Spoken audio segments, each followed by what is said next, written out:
Welcome to another episode of Pakistan on a Plate. My name is Nilofer Afridi Kasi. We are in Cholistan desert in Bhaulpur. There is a beauty and vastness when you look upon a desert. And there is awe. How do people survive in such harsh conditions? What do they eat? What can they possibly eat? God is merciful, and what we cannot endure, He does not impose, is what we believe as Muslims. Traveling into the desert, one is amazed at the sands of time which must have witnessed so much. The Cholistan desert is approximately 6 million acres. It spans India and Pakistan. The largest part, about 4 million acres, is in Bhaulpur. Cholistan is approximately 480 kilometers long and 192 kilometers wide. The word Cholistan is Turkic. Chol means desert in Turkish. The indigenous folks call it Rohi, the people of the Rohi desert. Many Sufis came from here, the most prominent Khwaja Ghulam Farid. There are 19 forts in the Cholistan desert. Bara Fort, Bijnot Fort, also called Wijnot, built in 757 AD, named after Raja Winjha. Bhagla Fort, built in 1767 by Raja Pirjani. Dohindwala Fort, built in 1772 by Akil Shah. Bhimwar Fort, now called Islamgarh, was built by Rawal Bhim in 1608. Jhamgarh Fort, built in 1788 by Jam Khan Marufani. Khangarh Fort, built in 1783 by Nawab Muhammad Bahawal Khan II. Kandera Fort, built by Fazl Khan in 1754 but destroyed by Nawab Bahawal II. Some of these remains exist. Khairgarh Fort, built in 1775 by Ikhtiyar Khan.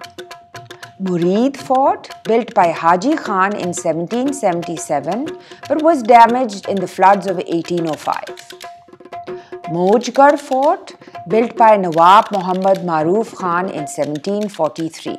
Machki Fort, built in 1777 by Lal Khan, son of Ikhtiyar Khan. Mirgarh Fort, built in 1796 by Nawab Nur Muhammad Khan, a disciple of Pir Gilani Makhdoom of Ut Sharif. He inscribed this on the gate of the fort as well. Marot Fort, built by the rulers of Chittor, a site of many Jain temples, although now completely ruined, but some of the yellow sandstone pillars remain. Liara Fort, built in 1780 but destroyed in the floods. Phulra Fort, built in 1752, one of the oldest pre-Islamic forts, renamed by Nawab Sadiq in 1927 after his son. Dhirawar Fort is one such majestic testament of this land and ancient history, which is stunning.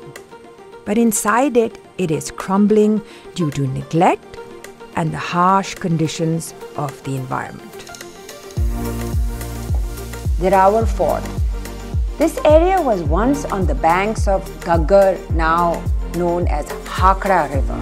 The river was known as Saraswati in the Vedic times. One story is it was built by Dev Rawal and named after him. Another account states Dhirawar Fort was built by Rai Jajja Bhatti, a Rajput ruler of the Bhatti clan in the 9th century AD. As a tribute to Rawal Dhiraj Bhatti, a Rajput sovereign, king of the Jaisalmer. The Nawab of Bhaulpur, Sadiq Muhammad Khan I, captured this fort in 1733 and rebuilt it to look as it does today. Sir Sadiq Muhammad Khan Abbasi was born actually in this fort in 1904. The fort has beautiful geometric designs embedded in the sandstone, made from brunt brick There was an underground tunnel which connected the fort to Sadeghar Palace in Dera Nawab, 45 kilometers away. In fact, I was also told that Dirawar Fort was also connected to many of the other forts in the Cholistan desert through a network of underground tunnels. Unfortunately, all those tunnels have caved. The stunning Shahi Masjid next to it, shining in Jaipuri white marble, just like the Taj Mahal, is cool and serene.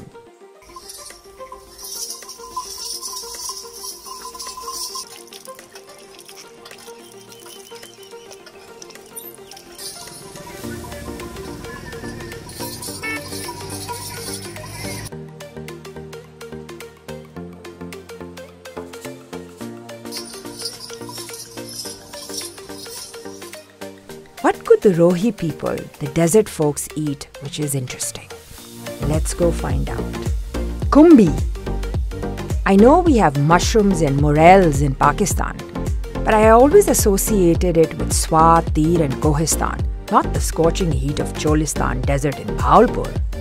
The locals told me Khumbi in Saraiki emerges after rains and during the monsoon period around August.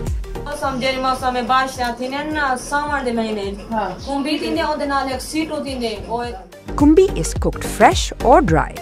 Here's the recipe. 2 cups of khumbi fresh, 2 onions chopped, 2 tomatoes chopped, 3 green chilies and water.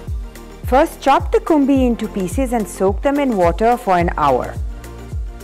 Then in a mortar, crush the khumbi into a paste-like consistency. Next, heat the oil in a pot.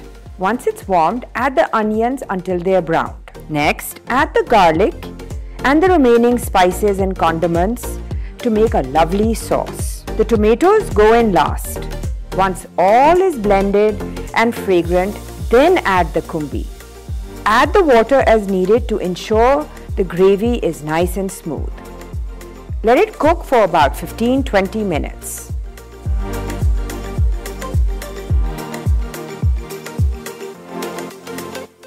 Looking at the desert and its plants and flora, one is amazed that nature has provided nourishment through its berries, leaves and flowers.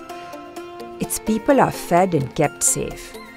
One such beauty is Phagussi, a desert beautiful flower which is cooked fresh or stored by drying it and enjoying it as a bhujia all year round.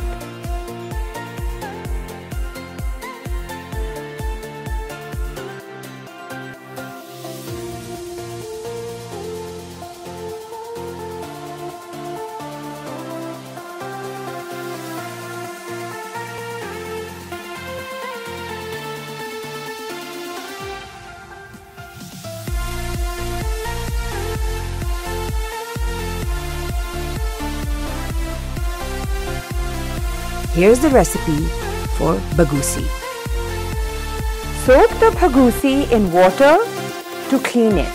You can see the dirt and shrubbery sink all the way to the bottom.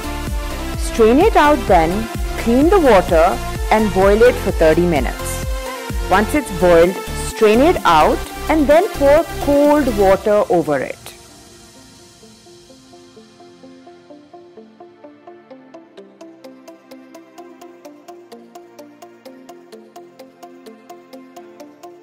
In the meantime, prepare the masala mixture sauce. In another pot, warm the oil and add the onions again until they turn brown. Add the condiments and blend in well. Now add salt to the Phagussi. On the balls, add the yogurt and let it soak. You can use your hands to mix it well. Add the Phagussi into the gravy mixture and let it cook. Finally, add the tomatoes, let it cook for about 20 minutes on dham. Cooking in these conditions is not easy, but the fruits of this labor were delicious.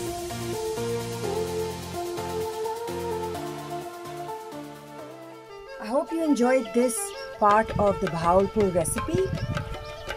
Watch the next episode. Until next time, Khuda Hafiz.